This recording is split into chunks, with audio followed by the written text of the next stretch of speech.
Hi everyone, welcome back to another video from Crypto Basics. In today's episode, I'm gonna be showing you how to log out of Rapid's wallet. So let's dive in straight into the video. Without further ado, scroll through your app drawer and tap open Rapid's wallet application.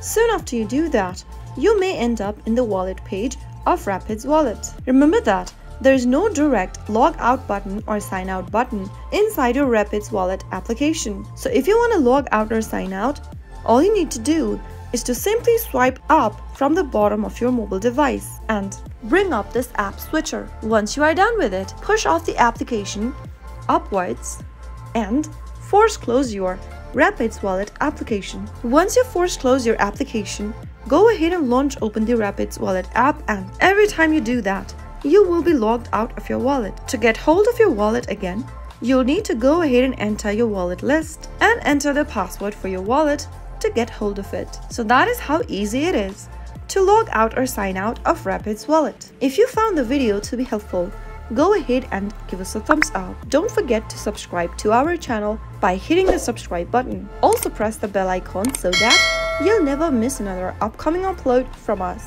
I'll see you again in the next episode. Goodbye till then.